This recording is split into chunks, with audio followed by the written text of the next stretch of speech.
بسم الله الرحمن الرحيم. الرحمن علم القرآن خلق الإنسان علمه البيان. الشمس والقمر بحسبان والنجم والشجر يسجدان والسماء رفعها ووضع الميزان ألا تطغوا في الميزان وأقيموا الوزن بالقسط ولا تخسروا الميزان.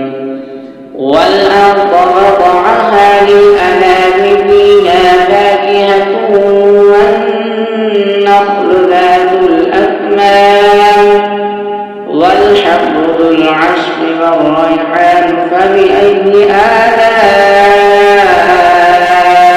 ربكما تكذبان. خلق الإنسان من صلصال كالفخار وخلق الجان من مارج من نار فبأي آلاء ربكما تكذبان. رب المشرقين ورب المغربين فبأي آلاء ربكما تكذبان. مرج البحرين يلتقيان بينهما برزخ لا يبغيان فبأي آلاء ربكما تكذبان. يخرج منهما اللؤلؤ والمرجان فبأي آلاء ربكما تكذبان. وله الجمال المنشآت في البحر كالأعلام فبأي آلاء ربكما تكذبان. كل من عليها فان ويبقى وجه ربك ذو الجلال والإكرام فبأي آلاء ربكما تكذبان. يسأله من في السماوات والأرض كل يوم هو في شأن فبأي آلاء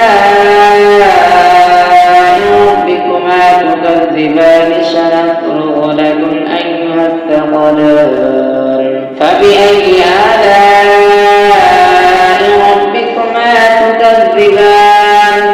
يا معشر الجن والإنس إن استطعتم أن تنفذوا من أقطار السماوات والأرض فانفذوا لا تنفذون إلا بسلطان فبأي آلاء ربكما تكذبان.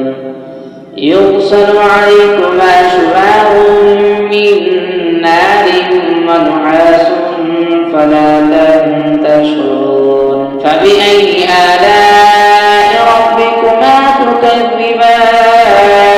فإذا انشقت السماء فكانت وردة كالدهان فبأي آلاء ربكما تكذبان.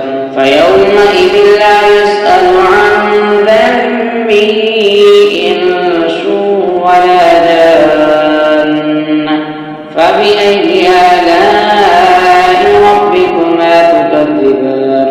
يعرف المجرمون بسيماهم فيؤخذ بالنواصي والأقدام فبأي آلاء ربكما تكذبان.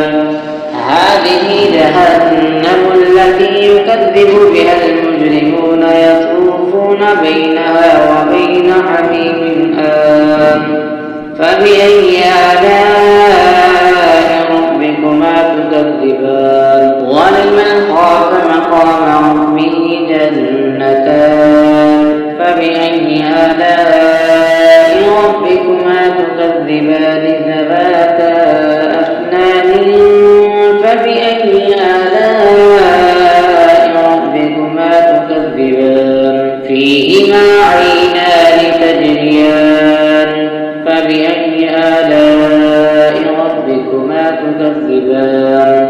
فيه فيهما من كل فاكهة زوجان فبأي آلاء ربكما تكذبان متكئين على فرش بطائنها من استبرق وجنى الجنتين دان فبأي آلاء ربكما تكذبان فيهن خاصرات الطرف لم يطمثهن إنس قبلهم ولا جان فبأي آلاء ربكما تكذبان كأنهن الياقوت والمرجان فبأي آلاء ربكما تكذبان هل جزاء الإحسان إلا الإحسان فبأي آلاء ربكما تكذبان ومن دونهما جنتان فبأي آلاء ربكما تكذبان مدهامتان فبأي آلاء ربكما تكذبان فيهما عينان نضاختان فبأي آلاء ربكما تكذبان فيهما فاكهة ونخل ورمان فبأي آلاء ربكما تكذبان فيهن خيرات حسان فبأي آلاء ربكما تكذبان حور مقصورات في الخيام فبأي آلاء